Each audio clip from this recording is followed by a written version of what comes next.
Punjabi union ਦੀ ਛਤਰ ਛਾਵੇਂ ਵਿਛੜੇ ਹੋਏ ਮਹਾਨ ਪੰਜਾਬੀ ਪਿਆਰਿਆਂ ਦੀਆਂ ਯਾਦਾਂ ਸਾਂਝੀਆਂ ਕਰਨ ਲਈ ਉੱਚ ਪੱਧਰੀ ਕਾਨਫਰੰਸ ਦਾ ਆਰ ਕੀਤਾ ਗਿਆ। ਇਸ ਕਾਨਫਰੰਸ ਦੇ ਵੱਖੋ-ਵੱਖ ਸੈਸ਼ਨਾਂ ਵਿੱਚ ਮੰਨੇ ਪਰਮੰਨੇ ਕਹਾਣੀਕਾਰ ਅਮੀਨ ਮਲਕ, ਤਜਮਲ ਕਲੀਮ, ਤਨਵੀਰ ਬੁਖਾਰੀ ਤੇ ਮੁਜੱਦਦ-ਏ-ਨਾਤ ਹਫੀਜ਼ ਤਾਇਬ ਹੋਰਾਂ ਨੂੰ ਸਲਾਮੀ ਪੇਸ਼ ਕੀਤੀ ਗਈ। ਅਮੀਨ ਮਲਕ ਸਾਹਿਬ ਦੀਆਂ ਕਹਾਣੀਆਂ ਦੀਆਂ ਕਿਤਾਬਾਂ ਜਾਂ ਉਹਨਾਂ ਦੇ ਨਾਵਲ ਜਿਹੜੇ ਨੇ ਉਹਨਾਂ 'ਚ ਮਸ਼ਹੂਰ ਹੱਥੀਂ ਮਾਵਾਂ ਮਾਰੀਆਂ, ਉਸ ਤੋਂ ਬਾਅਦ ਗੂੰਗੀ ਤਰੇ ਤੇ ਅਥਰੀ ਤੇ ਮੈਂ ਹੰਝੂ ਕਿਹੜੀ ਅੱਖ ਦਾ ਤੇ ਦੀਗਰ ਇਸ ਤਰ੍ਹਾਂ ਹੋਰ ਉਹਨਾਂ ਦੀਆਂ ਮਾਸ਼ਾਅੱਲਾ ਬੜੀਆਂ ਬਿਹਤਰੀਨ ਕਿਤਾਬਾਂ ਮੌਜੂਦ ਨੇ। ਔਰ ਮੇਰਾ ਖਿਆਲ ਹੈ ਕਿ ਕਹਾਣੀ ਦੇ ਵਿੱਚ, ਨਾਵਲ ਦੇ ਵਿੱਚ ਬਹੁਤ ਸੋਹਣਾ ਉਹਨਾਂ ਦਾ ਕੰਮ ਹੈ। भट्ट साहब ਦੀ ਸਭ ਤੋਂ ਪਹਿਲੇ ਸ਼ੁਕਰੀਆ ਅਦਾ ਕਰਨਾ 5ਵੀਂ ਬਰਸੀ ਮੇਰੇ ਚਾਚਾ ਜੀ ਦੀ ਕਿ ਉਹ ਇਹਨੂੰ ਬੜੇ ਆਰ ਦੇ ਨਾਲ ਤੇ ਬੜੇ ਮੁਨਾਸਬ ਤਰੀਕੇ ਨਾਲ ਇਹਦਾ ਇੰਤਜ਼ਾਮ ਕਰਕੇ ਤੇ ਸਾਡੇ ਲਈ ਵੀ ਇਹ ਬਾਇਸੇ ਫਖਰ ਹੈ। ਔਰ ਪੰਜਾਬੀ ਨੂੰ ਜ਼ਿੰਦਾ ਰੱਖਣ ਲਈ ਨਾਟ ਅਮੀਨ ਮਲਕ ਕੇ ਜਾਂ ਦੂਸਰੇ, ਇਹ ਪੰਜਾਬੀ ਨੂੰ ਜ਼ਿੰਦਾ ਰੱਖਣ ਲਈ ਸਾਨੂੰ ਇਕੱਠਾ ਹੋਣਾ ਚਾਹੀਦਾ। ਹਾਂਜੀ, ਇਹਦੇ ਲਈ ਇਹਨਾਂ ਨੂੰ ਸ਼ਰਧਾਂਜਲੀ ਹੈ ਭੱਟ ਸਾਹਿਬ ਨੂੰ, ਘੁੰਮਣ ਸਾਹਿਬ ਨੂੰ ਜਾਂ ਹੋਰ ਸਾਡੇ ਜਿਹੜੇ ਦੋਸਤ ਨੇ ਪੰਜਾਬ ਹਾਊਸ ਦੇਖੋ ਉਹਨੇ ਤਹਿਰੀਕ ਦੀ ਸ਼ਕਲ ਅਸੀਂ ਇਹਨੂੰ ਬਣਾ ਦਿੱਤਾ ਔਰ ਇਹ ਭੱਟ ਸਾਹਿਬ ਨੇ ਔਰ ਘੁੰਮਣ ਸਾਹਿਬ ਨੇ ਬਣਾ ਦਿੱਤਾ। ਤਜਮਲ ਕਰੀਮ ਨੇ ਪੰਜਾਬੀ ਗਜ਼ਲ ਦੇ ਵਿੱਚ ਇੰਜ ਦਾ ਨਾਮ ਬਣਾਇਆ ਕਿ ਉਹ ਮੁਸ਼ਾਇਰੇ ਵੀ ਲੁੱਟਦਾ ਸੀ, ਸ਼ਾਇਰੀ ਦੇ ਵਿੱਚ ਵੀ ਗਹਿਰਾਈ ਸੀ ਔਰ ਉਹਨਾਂ ਦੇ ਸ਼ੇਰ ਜਿਹੜੇ ਨੇ ਲੋਕਾਂ ਨੂੰ ਸੈਂਕੜੇ ਦੀ ਤਾਦਾਦ 'ਚ ਜ਼ੁਬਾਨੀ ਯਾਦ ਨੇ, ਮੈਨੂੰ ਵੀ ਯਾਦ ਨੇ, ਪਰ ਮੈਂ ਸੁਣਾਉਣਾ ਨਹੀਂ ਚਾਹ ਰਿਹਾ, ਦੋਸਤਾਂ ਨੂੰ ਆਉਂਦੇ ਨੇ ਗੱਲ ਲੰਮੀ ਹੋ ਜਾਏਗੀ। ਔਰ ਉਹਨਾਂ ਨੇ ਆਪਣੀ ਸ਼ਾਇਰੀ ਦੇ ਵਿੱਚ ਬਹੁਤ ਸਾਰੇ ਤਜਰਬੇ ਕੀਤੇ, ਮਜ਼ਮੂਨਾਂ ਨੂੰ ਵੱਖ-ਵੱਖ ਢੰਗ ਦੇ ਵਿੱਚ ਬੰਨਿਆ ਔਰ ਸੁਣਨ ਵਾਲੇ ਜਿਹੜੇ ਨੇ ਉਹਨਾਂ ਦੇ ਪਿੱਛੇ ਹੁੰਦੇ ਸਨ ਤੇ ਉਹਨਾਂ ਦੇ ਬਾਰੇ ਬਹੁਤ ਸਾਰੀਆਂ ਗੱਲਾਂ ਕੀਤੀਆਂ ਜਾ ਸਕਦੀਆਂ ਨੇ। ਅਸੀਂ ਬੇਸ਼ੁਮਾਰ ਰਾਤਾਂ ਜਿਹੜੀਆਂ ਨੇ ਇਕੱਠੀਆਂ ਗੁਜ਼ਾਰੀਆਂ ਨੇ, ਬੇਸ਼ੁਮਾਰ ਸਫ਼ਰ ਰਲ ਕੇ ਕੀਤੇ ਨੇ ਔਰ ਉਹਨਾਂ ਦੇ ਹਵਾਲੇ ਨਾਲ ਇੰਨੀਆਂ ਮੇਰੇ ਕੋਲ ਯਾਦਾਂ ਔਰ ਗੱਲਾਂ ਨੇ ਕਿ ਉਹ ਮੁੱਕ ਨਹੀਂ ਸਕਦੀਆਂ। ਮੁਹੰਮਦ ਦੇ ਦਰ ਤੋਂ ਕੋਈ ਖਾਲੀ ਨਾ ਜਾਵੇ ਤੇ ਖੁਦਾਵੰਦਾ ਹੁਣ ਤੇ ਮਦੀਨੇ ਪਹੁੰਚਾ ਦੇ, ਖੁਦਾਵੰਦਾ ਹੁਣ ਤੇ ਮਦੀਨੇ ਪਹੁੰਚਾ ਦੇ, जुदाई साथों संभाली ना जावे, जुदाई साथों संभाली ना जावे। ਪੂਰੀ ਦੁਨੀਆ ਦੇ ਵਿੱਚ ਅਗਰ ਛੋਟੀ ਬਹਿਰ ਦੇ ਵਿੱਚ ਅਸੀਂ ਵੇਖਦੇ ਹਾਂ ਤੇ ਤਜਮਲ ਕਲੀਮ ਕੱਲਾ ਸਾਨੂੰ ਬੰਦਾ ਮਿਲਦਾ ਹੈ, ਉਹਦੇ ਚ ਦੁਨੀਆ ਦੀਆਂ ਹੋਰ ਜ਼ੁਬਾਨਾਂ ਦੇ ਲੋਕ ਲੈ ਆਵੋ, ਇਹੋ ਜੀ ਸ਼ਾਇਰੀ ਤੁਹਾਨੂੰ ਨਹੀਂ ਮਿਲੇਗੀ ਜਿਹੜੀ ਤਜਮਲ ਕਲੀਮ ਨੇ ਕੀਤੀ ਹੈ। ਉਹਦੇ ਮੁਕਾਬਲੇ ਪੂਰੀ ਦੁਨੀਆ ਦੇ ਵਿੱਚ ਤੁਸੀਂ ਰੱਖ ਸਕਦੇ ਹੋ। ਸੋ ਤਜਮਲ ਕਲੀਮ ਦੀ ਅੱਜ ਯਾਦ ਹੈ, ਬਲਕਿ ਰੋਜ਼ ਹੀ ਉਹਨਾਂ ਦੀ ਯਾਦ ਹੁੰਦੀ ਹੈ। ਜਿਹੜੇ ਉਹਨਾਂ ਦੇ ਪਿਆਰੇ ਨੇ, ਜਿਹੜੇ ਉਹਨਾਂ ਦੇ ਚਾਹਣ ਵਾਲੇ ਨੇ, ਤਜਮਲ ਕਲੀਮ ਨੂੰ ਪੜ੍ਹਦੇ ਨੇ ਔਰ ਉਹਨਾਂ ਨੂੰ ਯਾਦ ਵੀ ਕਰਦੇ ਨੇ ਔਰ ਉਹਨਾਂ ਲਫ਼ਜ਼ਾਂ ਤੋਂ ਬਹੁਤ ਕੁਝ ਸਿੱਖਦੇ ਵੀ ਨੇ। ਸੋ ਤਜਮਲ ਜਿਉਂਦਾ ਹੈ ਤੇ ਜਿਉਂਦਾ ਰਹੇਗਾ। ਅਲਿਫ ਅੱਲਾਹ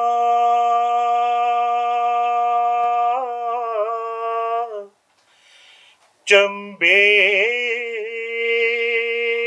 ਦੀ ਬੂਟੀ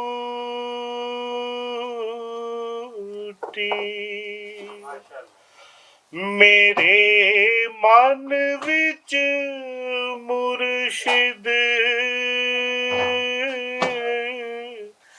ਲਾਈ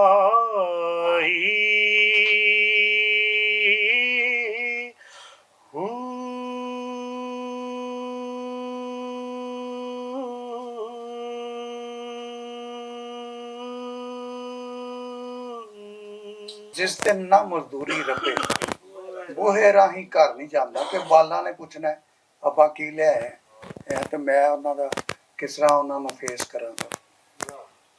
ਫਿਰ ਉਹਨਾਂ ਦਾ ਇੱਕ ਕਥਾ ਦੇਖੋ ਕਿ ਸੂਲੀ ਟੰਗਣਾ ਨਹੀਂ ਆਉਂਦਾ, ਉਹਨੂੰ ਸੰਗਣਾ ਨਹੀਂ ਆਉਂਦਾ। ਸੂਲੀ ਟੰਗਣਾ ਨਹੀਂ ਆਉਂਦਾ, ਉਹਨੂੰ ਸੰਗਣਾ ਨਹੀਂ ਆਉਂਦਾ। ਰੱਬਾ ਤੂੰ ਹੀ ਰਹਿਮ ਕਰੀ, ਮੈਨੂੰ ਮੰਗਣਾ ਨਹੀਂ ਆਉਂਦਾ। ਰੱਬਾ ਤੂੰ ਹੀ ਰਹਿਮ ਕਰੀ, ਮੈਨੂੰ ਮੰਗਣਾ ਨਹੀਂ ਆਉਂਦਾ। ਪਾਟਾਗਲ ਮਾਂ ਸੀਣ ਨਹੀਂ ਆਇਆ, ਅੱਜ ਮੈਂ ਅਥਰੂ ਪੀਣ ਨਹੀਂ ਆਇਆ। ਰੱਬਾ ਕਿਹੜੀ ਗੱਲ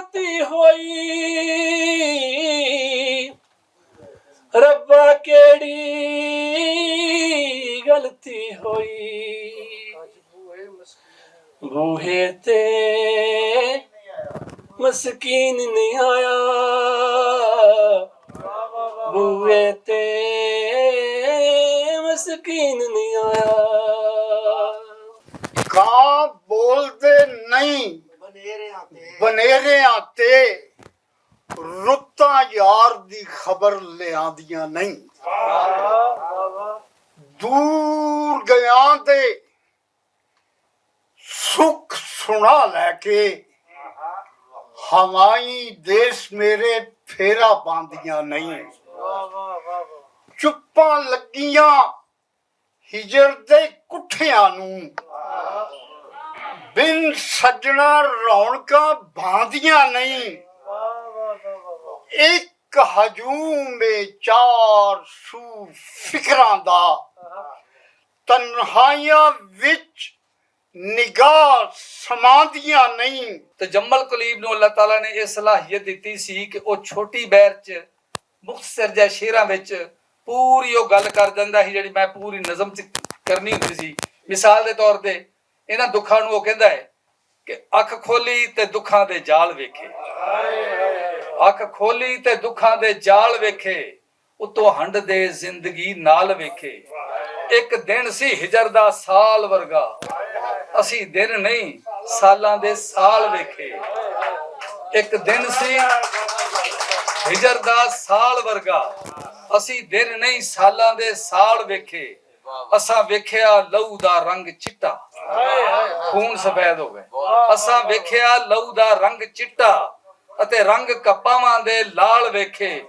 ਤੂੰ ਕੀੜੇ ਦੇ ਰਿਜ਼ਕ ਦੀ ਸੋਚ ਰੱਬਾ, ਅਸਾਂ ਭੁੱਖ ਤੋਂ ਵਿਕਦੇ ਬਾਲ ਵੇਖੇ।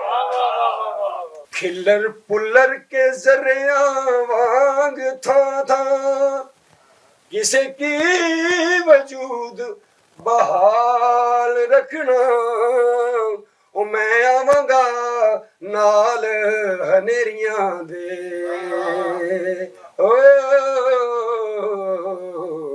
ਬਲ ਸਕੇ ਜੇ ਦੀਵਾ ਤੇ ਬਾਲ ਰੱਖਣਾ। ਬੜੇ ਭੁੱਖੇ ਨੇ ਲੋਕ ਤਮਾਸ਼ਿਆਂ ਦੇ,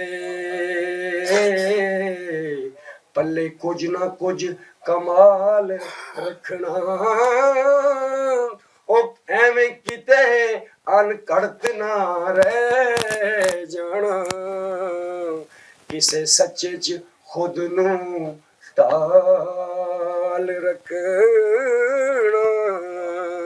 ਤਜਮਲ ਸਾਹਿਬ ਨੇ ਪਿਛਲੇ ਦਿਨਾਂ 'ਚ ਸਾਡੀਆਂ ਮੁਲਾਕਾਤਾਂ ਹੋਈਆਂ ਜਦੋਂ ਜਿੰਦੇ ਸੀ। ਉਹਨਾਂ 3-4 ਗੱਲਾਂ ਕੀਤੀਆਂ। ਪਹਿਲੀ ਤਾਂ ਗੱਲ ਉਹਨੂੰ ਮੈਨੂੰ ਇਸ ਤਰ੍ਹਾਂ ਪਤਾ ਲੱਗ ਗਿਆ ਸੀ ਵੀ ਉਮਰ ਹੁਣ ਥੋੜ੍ਹੀ ਹੈ ਤੇ ਚੱਲ ਚਲਾ ਵਾਲਾ ਸਿਲਸਿਲਾ ਹੈ। ਤੇ ਕਹਿੰਦਾ ਮੈਂ ਸਾਂ ਆਪਣੇ ਸ਼ੇਖ ਅੰਜਮ ਸਾਹਿਬ ਸਰ ਕਹਿਣ ਲੱਗਾ, ਯਾਰ ਮੈਨੂੰ ਮੇਰੇ ਮਾਂ ਦੇ ਪੈਰਾਂ ਪਾਸੇ ਦਬ ਆਣਾ, ਜੰਨਤ ਮੈਨੂੰ ਆਪੇ ਲੱਭਦੀ ਆਵੇਗੀ।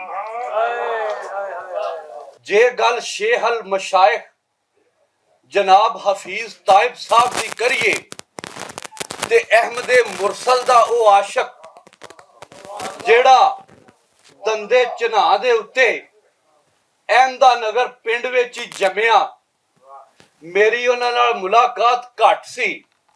ਉਹ ਪੰਜਾਬੀ ਦੇ ਬੜੇ ਵੱਡੇ ਸ਼ਾਇਰ ਤੇ ਫਿਰ ਨਾਤ ਦੇ ਸਿਨਫ ਦੇ ਉਹ ਗੁਰੂ ਉਸਤਾਦ ਸਨ।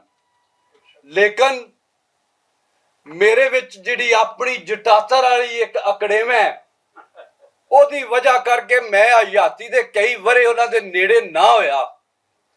ਪਰ ਮੈਨੂੰ ਉਦੋਂ ਬੜਾ ਸ਼ਰਮਸਾਰ ਹੋਣਾ ਪਿਆ ਜਦੋਂ 2004 ਦੇ ਵਿੱਚ ਫਲੈਟੀਜ਼ ਹੋਟਲ ਦੇ ਵਿੱਚ ਹੋਣ ਵਾਲੀ ਵਿਸ਼ਵ ਪੰਜਾਬੀ ਕਾਨਫਰੰਸ ਦੇ ਮੌਕੇ ਦੇ ਉੱਤੇ ਉਸ ਮਹਾਨ ਹਸਤੀ ਨੇ ਆਪ ਆ ਕੇ ਮੈਨੂੰ ਪੁੱਛ ਗਿੱਛ ਕੀਤੀ।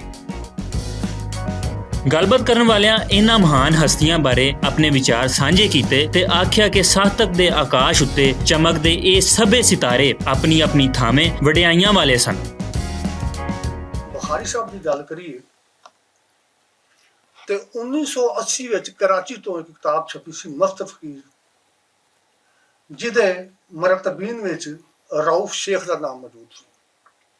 ਉਂਝ ਤੇ ਉਸ ਤੋਂ ਪਹਿਲੇ ਵੀ ਕਾਫੀ ਉਹਨਾਂ ਨੇ ਮੁਤਲਕ ਛਪਿਆ, ਲੇਕਿਨ ਉਹ ਜਿਹੜੀ ਕਿਤਾਬ ਸੀ ਮੈਂ ਸਮਝਦਾ ਹਾਂ ਕਿ ਉਹ ਬੜੀ ਬੁਨਿਆਦੀ ਕਿਤਾਬ ਸੀ ਉਹਨਾਂ ਦੀ ਔਰ ਬੜੀ ਇਨਫੋਰਮੇਟਿਵ ਕਿਤਾਬ ਸੀ।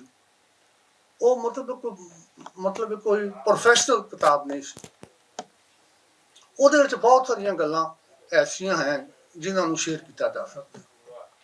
ਅਸੀਂ ਜਿਸ ਵੇਲੇ ਇਹਨਾਂ ਦੋਸਤਾਂ ਦੀ ਗੱਲ ਕਰਦੇ ਹਾਂ ਤੇ ਅਸੀਂ ਇਹਨਾਂ ਦੋਸਤਾਂ ਤੇ ਆ ਕੇ ਖਲੋ ਜਾਂਦੇ ਹਾਂ ਜਦੋਂ ਕਿ ਸਾਨੂੰ ਇਹ ਗੱਲ ਕਰਨੀ ਚਾਹੀਦੀ ਹੈ ਕਿ ਇਹਨਾਂ ਦੀ ਅਲਮੀਅਤ ਦਾ ਸੋਰਸ ਕੀ। ਉਸ ਕਿਤਾਬ ਦੇ ਮੁਤਾਬਕ ਇਹਨਾਂ ਦੇ ਵਾਲਿਦ ਮਾਜਿਦ ਅਬਦੁਰ ਰਹਿਮਾਨ ਮੁਬਸ਼ਰ ਸਾਹਿਬ ਜਿਹੜੇ ਉਹ 14 ਇਲਮੀ ਸਨ, ਔਰ 14 ਇਲਮੀ ਕਹਿ ਦੇਣਾ ਬੜਾ ਸੌਖਾ ਹੈ, ਇਹ ਆਮ ਬੰਦਾ ਨਹੀਂ ਹੋ ਸਕਦਾ। ਮੈਂ ਸਮਝਦਾ ਹਾਂ ਕਿ ਇਹਨਾਂ ਨੂੰ ਜਿਹੜੀ ਇਲਮੀਅਤ ਮਿਲੀ, ਜਿਹੜਾ ਨੌਲੇਜ ਮਿਲਿਆ, ਬੇਸ਼ੱਕ ਇਹ ਮਤਲਬ ਉਹਨਾਂ ਦੇ ਦੋਸਤ ਵਾਲੇ ਤੋਂ ਪਹਿਲੇ ਫੌਤ ਹੋ ਗਏ, ਇਹ ਇਹਨਾਂ ਨੂੰ ਵਧੀਅਤ ਹੋਇਆ, ਇਹ ਇਹਨਾਂ ਨੂੰ ਗੁਰਦੇ ਚ ਮਿਲਿਆ। ਮਹਿਰੂਮੀ ਜਦੋਂ ਹੇਠਲੇ ਤਬਕੇ ਚ ਵੱਧਦੀ ਤਾਂ ਫਿਰ ਹਫੀਜ਼ ਤਾਇਬ ਸਾਹਿਬ ਲਿਖਦੇ ਨੇ ਕਿ ਰਾਹ ਦੇ ਰੁੱਖ ਵੀ ਆਪਣੀਆਂ ਛਾਵਾਂ ਪੈਰਾਂ ਹੇਠ ਲੁਕਾਈਆਂ, ਜੇ ਇੱਧਰ ਆ ਨਿਕਲੇ ਭੁੱਖੇ ਤੁਸੇ ਕਦੀ ਕਦਾਈ। ਯਾਨੀ ਉਹ ਕਹਿੰਦੇ ਨੇ ਕਿ ਇੱਥੇ ਅਗਰ ਕੋਈ ਆ ਜਾਏ ਤਾਂ ਉਹ ਵੀ ਵਿਚਾਰਾ ਰੁੱਖ ਵੀ ਛਾਂ ਨਹੀਂ ਦੇ ਰਿਹਾ। ਫਿਰ ਉਹ ਕਹਿੰਦੇ ਨੇ ਮੈਂ ਆਪ ਰੁੱਖ ਬਣ ਜਾਣਾ ਵਾਂ। ਕਿਸ ਤਰ੍ਹਾਂ? ਉਹ ਕਹਿੰਦੇ ਨੇ ਕੀ ਹੋਇਆ ਜੇ ਦੁੱਪਾਂ ਨੇ ਸਿਰ ਮੇਰੇ ਤੇ, ਕੀ ਹੋਇਆ ਜੇ ਦੁੱਪਾਂ ਨੇ ਸਿਰ ਮੇਰੇ ਤੇ, ਰਾਹੀਆਂ ਵਾਸਤੇ ਗੂੜੀਆਂ ਛਾਵਾਂ ਮੇਰੀਆਂ ਨੇ, ਰਾਹੀਆਂ ਵਾਸਤੇ ਗੂੜੀਆਂ ਛਾਵਾਂ ਮੇਰੀਆਂ ਨੇ। ਤੇ ਉਹ ਆਂਦੇ ਨੇ ਕਿ ਲੋਕਾਂ ਨੇ ਕਿਹਾ ਜੀ ਤੁਸੀਂ ਆਪਣੇ ਲਈ ਵੀ ਕੁਝ ਸੋਚੋ। ਉਹਨਾਂ ਕਿਹਾ ਮੈਂ ਦੱਸ ਰਹਾ ਹਾਂ ਤੁਹਾਨੂੰ। ਸ਼ੇਰ ਦੇ ਵਿੱਚ ਉਹਨਾਂ ਜਵਾਬ ਦਿੱਤਾ, ਉਹਨਾਂ ਕੀ ਹੋਇਆ ਜੇ ਆਪਣੇ ਨਾਲ ਤਾਲੁਕ ਨਹੀਂ, ਸੱਜਣਾ ਨਾਲ ਤੇ ਅੱਜ ਵੀ ਸਾਂਝਾਂ ਮੇਰੀਆਂ। ਤਨਵੀਰ ਬੁਖਾਰੀ ਦਾਦਾ ਉਸਤਾਦ ਨੇ, ਤੇ ਦਾਦੇ ਦਾ ਤੇ ਪੋਤਰੇ ਦਾ ਬਹੁਤਾ ਕੁਰਬ ਦਾ ਰਿਸ਼ਤਾ ਹੁੰਦਾ ਹੈ, ਮੁਹੱਬਤ ਦਾ ਰਿਸ਼ਤਾ ਹੁੰਦਾ ਹੈ। ਲਿਹਾਜ਼ਾ ਮੈਂ ਇਹ ਕਹਿਣ ਤੋਂ ਕੋਈ ਝਿਜਕ ਮਹਿਸੂਸ ਨਹੀਂ ਕਰ ਰਿਹਾ ਕਿ ਤਨਵੀਰ ਬੁਖਾਰੀ ਦੀ PhD ਇਸ ਲਈ ਰੋਕੀ ਗਈ ਸੀ ਕਿ ਉਹ ਪੰਜਾਬੀ ਦਾ ਪਹਿਲਾ PhD ਨਾ ਬਣ ਸਕੇ। ਔਰ ਤਨਵੀਰ ਬੁਖਾਰੀ ਨੇ ਜਿਹੜਾ ਜਵਾਬ ਦਿੱਤਾ ਸੀ ਉਹ ਕੋਈ ਵੱਡਾ ਬੰਦਾ ਹੀ ਇਹੋ ਜਿਹਾ ਜਵਾਬ ਦੇ ਸਕਦਾ ਹੈ, ਔਰ ਉਹਨਾਂ ਨੇ ਬੜਾ ਸੋਹਣਾ ਜਵਾਬ ਦਿੱਤਾ। ਕੋਈ ਸ਼ੋਭਾ ਨਹੀਂ ਤਨਕੀਦ ਦਾ, ਤਹਿਕੀਕ ਦਾ, ਲੋਕ ਅਦਬ ਦਾ, ਸ਼ਾਇਰੀ ਦਾ। ਇਹ ਨਾਤ ਹੋਏ, ਮਨਕਬਤ ਹੋਏ, ਗਜ਼ਲ ਹੋਏ, ਇਹ ਭੱਟ ਸਾਹਿਬ ਨੇ ਜਿਹੜਾ ਛਾਪਿਆ ਹੈ ਇਹ ਤਨਵੀਰ ਬੁਖਾਰੀ ਦਾ 24ਵਾਂ ਗਜ਼ਲ ਪਰਾਗਾ ਹੈ। ਪੂਰੇ 2 ਦਰਜਨ ਗਜ਼ਲ ਪਰਾਗੇ ਉਹਨਾਂ ਦੇ ਛਪ ਚੁੱਕੇ ਨੇ। 1962 ਤੋਂ ਲੈ ਕੇ ਸ਼ਾਇਦ 24 ਜਾਂ 23 ਚ ਆਇਆ ਸੀ, ਤੇ 24 ਤੱਕ 2024 ਤੱਕ ਇਹਨਾਂ ਸਾਲਾਂ ਚ ਉਹਨਾਂ ਦੇ 24 ਜਿਹੜੇ ਨੇ ਉਹ ਗਜ਼ਲ ਪਰਾਗੇ ਛਪੇ ਨੇ। ਓ ਜਿਹੜੇ ਕਹਿੰਦੇ ਸੀ ਮਰਾਂਗੇ ਨਾਲ ਤੇਰੇ, ਜਿਹੜੇ ਕਹਿੰਦੇ ਸੀ ਮਰਾਂਗੇ ਨਾਲ ਤੇਰੇ, ਛੱਡ ਕੱਲਿਆ ਮੇਰੇ ਗਮ ਖਾ ਟੁਰ ਗਏ, ਆਉਂਦੇ ਰੇ ਜੋ ਫੁੱਲਾਂ ਦੇ ਹਾਰ ਗਲ ਵਿੱਚ, ਸੁੱਟ ਕਬਰ ਤੇ ਫੁੱਲਾਂ ਦੇ ਹਾਰ ਟੁਰ ਗਏ, ਜਿਹੜੇ ਕਹਿੰਦੇ ਸੀ ਮਰਾਂਗੇ ਨਾਲ ਤੇਰੇ। ਮੈਂ ਜਦੋਂ ਲਿਖਣਾ ਸ਼ੁਰੂ ਕੀਤਾ ਤੇ ਆਪਣੇ ਵੱਲੋਂ ਮੈਂ ਸਮਝ ਲਿਆ ਸੀ ਕਿ ਮੈਂ ਤਾਂ ਬੜਾ ਵੱਡਾ ਸ਼ਾਇਰ ਬਣ ਗਿਆ, MA ਕਰ ਲਿਆ, LLB ਕਰ ਲਿਆ, ਲੈਕਚਰ ਦੀ ਸਿਲੈਕਸ਼ਨ ਹੋ ਗਈ। ਲੇਕਿਨ ਇੱਕ ਦੋ ਸ਼ਖਸੀਅਤ ਨੇ ਅਹਿਸਾਸ ਦਿਵਾਇਆ ਕਿ ਉਸਤਾਦ ਹੋਣਾ ਜ਼ਰੂਰੀ ਹੈ। ਮੈਂ ਫਿਰ ਵਹੀਦੁਲ ਹਸਨ ਹਾਸ਼ਮੀ ਸਾਹਿਬ ਸਨ ਇੱਥੇ, ਉਹਨਾਂ ਕੋਲ ਗਿਆ। ਉਹਨਾਂ ਨੇ ਬੜੇ ਠੰਡੇ ਅੰਦਾਜ਼ 'ਚ ਸਮਝਾਇਆ, ਇੱਕ ਇੱਕ ਗਜ਼ਲ ਉਹਨਾਂ ਨੇ ਲਈ, ਔਰ ਫਿਰ ਉਹਨਾਂ ਨੇ ਕਿਹਾ ਕਿ ਇਹਦੇ 'ਚ ਇਹਦੀ ਬਜਾਏ ਇੰਜ ਕਰ ਦਿੰਦੇ ਤੇ ਜ਼ਿਆਦਾ ਅੱਛਾ ਹੋਣਾ ਸੀ। ਇਹ ਫਿਰ ਉਹਨਾਂ ਨੇ ਐਸਾ ਪਕੜਿਆ ਕਿ 2 ਸਾਲ ਮੈਂ ਉਹਨਾਂ ਕੋਲ ਜਾਂਦਾ ਰਿਹਾ ਤਕਰੀਬਨ, ਔਰ ਪਹਿਲਾ ਨਾਤੀਆ ਮਜਮੂਆ ਉਹਨਾਂ ਦੀ ਮਦਦ ਨਾਲ ਇੱਕ ਇੱਕ ਸ਼ੇਰ ਅਸੀਂ ਇਕੱਠੇ ਪੜ੍ਹਦੇ ਸੀ। ਉਹਨਾਂ ਨੇ ਇਹ ਕਹਿ ਦੇਣਾ ਕਿ ਇੱਥੋਂ ਇਹ ਅਲਫਾਜ਼ ਕੁਝ ਹੋਰ ਲਿਆਉਣ ਦੀ ਕੋਸ਼ਿਸ਼ ਕਰਨਾ। ਔਰ ਅਗਲੇ ਹਫਤੇ ਲਈ ਉਹਨਾਂ ਨੇ ਇੱਕ ਕਿਤਾਬ ਵੀ ਮੈਨੂੰ ਦੇ ਦੇਣੀ ਕਿ ਇਹ ਵੈਸੇ ਪੜ੍ਹ ਲੈ ਤੇ ਇਹਨਾਂ ਅਲਫਾਜ਼ ਨੂੰ ਜ਼ਰਾ ਹੋਰ ਖੂਬਸੂਰਤ ਕਰਨ ਦੀ ਕੋਸ਼ਿਸ਼ ਕਰ।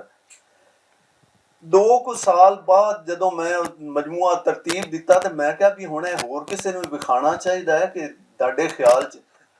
ਉਹਨਾਂ ਕਿਹਾ ਵੀ ਨਾਤ ਦੇ ਇਸ ਦੌਰ 'ਚ, ਮੈਂ ਕਿਹਾ ਅਹਿਮਦ ਨਦੀਮ ਕਾਸਮੀ ਸਾਹਿਬ ਕੋਲ ਮੈਂ ਕੁਝ ਲਿਖਵਾਉਣਾ ਚਾਹੁੰਦਾ। ਉਹਨਾਂ ਕਿਹਾ ਕਿ ਉਹਨਾਂ ਕੋਲ ਇੰਨਾ ਟਾਈਮ ਕੋਈ ਨਹੀਂ ਹੁੰਦਾ ਕਿ ਉਹ ਇੱਕ ਇੱਕ ਲਫ਼ਜ਼ ਵੇਖ ਸਕਣ, ਤੇ ਤੂੰ ਇੰਜ ਕਰਕੇ ਹਫੀਜ਼ ਤਾਇਬ ਸਾਹਿਬ ਜੇ ਅਗਰ ਵੇਖ ਲਵਣ ਨਾ ਤੇ ਫਿਰ ਇਹ ਹੈ ਕਿ ਉਹ ਇਸ ਦੌਰ ਦੀ ਅਥਾਰਟੀ ਨੇ। ਅਗਰ ਕੋਈ ਉਹਨਾਂ ਦੀ ਕਾਪੀ ਕਰਨ ਦੀ, ਉਹਨਾਂ ਦੀ ਨਕਲ ਕਰਨ ਦੀ ਕੋਸ਼ਿਸ਼ ਕਰੇਗਾ ਤੇ ਉਹ ਤਾਂ ਜ਼ਾਹਿਰ ਹੈ ਨਕਲ ਹੀ ਹੋਏਗੀ ਨਾ। ਹਫੀਜ਼ ਤੈਬ ਬਣਨਾ ਪਏਗਾ। ਔਰ ਹਫੀਜ਼ ਤੈਬ ਨੇ ਜੋ ਲਿਖ ਦਿੱਤਾ ਹੈ, ਮੇਰਾ ਖਿਆਲ ਹੈ ਕਿ ਉਹ ਸ਼ਾਇਦ, ਇਹਦੇ ਕੋਈ ਸ਼ੱਕ ਨਹੀਂ ਕਿ ਸਾਡੀ ਜਿਹੜੀ ਪੰਜਾਬੀ ਨਾਤ ਹੈ ਉਹ ਬਿਲਕੁਲ ਯਾਨੀ ਅਰਬੀ, ਫਾਰਸੀ, ਉਰਦੂ, ਸ਼ਾਇਦ ਉਰਦੂ ਤੋਂ ਬਹੁਤ ਅੱਗੇ ਦੀ ਨਾਤ ਹੈ। ਸਾਡੇ यहाँ ਬਹੁਤ ਪੁਰਾਣੀ ਰਵਾਇਤ ਹੈ। ਲੇਕਿਨ ਤੈਬ ਸਾਹਿਬ ਨੇ ਜਿਹੜਾ ਆ ਕੇ ਤੇ ਇੱਕ ਨਵਾਂ ਬਾਬ ਰਕਮ ਕੀਤਾ ਹੈ, ਸ਼ਾਇਦ ਉਹ ਇੱਕ ਨਵਾਂ ਸਿਲਸਿਲਾ ਹੈ, ਇੱਕ ਨਵੀਂ ਜਿਹੜਾ ਹੈ ਨਾ ਕਹਿਣਾ ਚਾਹੀਦਾ ਪੁੱਲ ਹੈ। ਔਰ ਉਸ ਨੂੰ ਉਹਨਾਂ ਨੇ ਬਿਲਕੁਲ ਲੱਗਦਾ ਹੈ ਕਿ ਸਾਰੀ ਚੀਜ਼ਾਂ ਜਿਹੜੀਆਂ ਨੇ ਉਹਦੇ ਚ ਗੁੰਨ ਕੇ ਰੱਖ ਦਿੱਤੀਆਂ ਨੇ। ਉਹ ਹਰ ਦਿਨ ਸੀ ਕੜੀ ਬਰਾਬਰ, ਉਹ ਹਰ ਦਿਨ ਸੀ ਕੜੀ ਬਰਾਬਰ, जिस जिस दिन मैं रोजा बैठा, जिस जिस दिन मैं रोजा बैठा, पर अंजे जिवे सुफना बैठा। साढ़े चमदियां जुत्तियां करे सोई,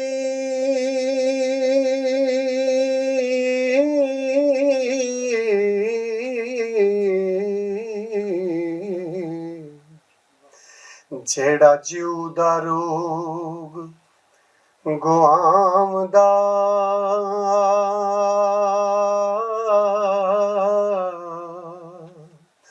हाई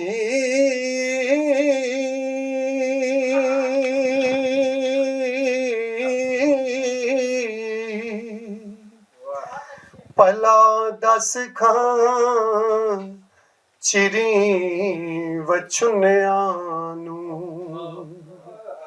हो,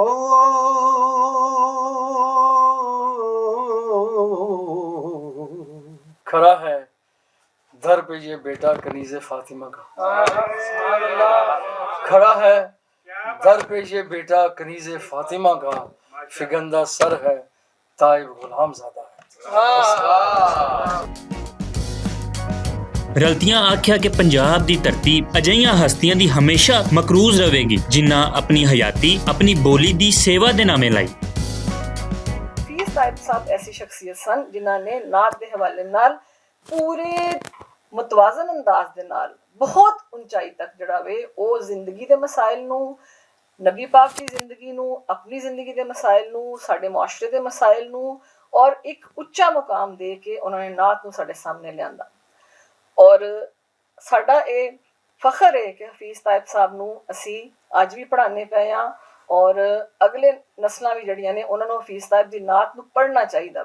मैं 2 शेर पढ़ांगा तनवीर बुखारी साहब दे नातिया, वो मैं नजर करांगा हफीज तैयब साहब दी पाक रूह नूं, पाक रूह नूं मैं नजर करांगा। फरमांदे ने जनाब तनवीर बुखारी साहब नातिया शेर लिखदे फरमांदे ने, मोहब्बत अदब शौक उल्फत अकीदत थे सिर नूं झुका के सलाम आखनावा।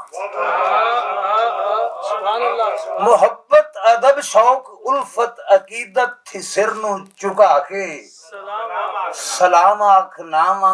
तेरे प्यार दी दिल ते रंगन चढ़ा के ते मस्ती च आके सलाम आखनावा। मेरी अख इथे मेरा ध्यान ओथे, मेरी अख इथे मेरा ध्यान ओथे, मेरा जिस्म इथे मेरी जान ओथे। बुखारी मैं हर रोज फजरी ते शामी मदीने च जाके सलाम।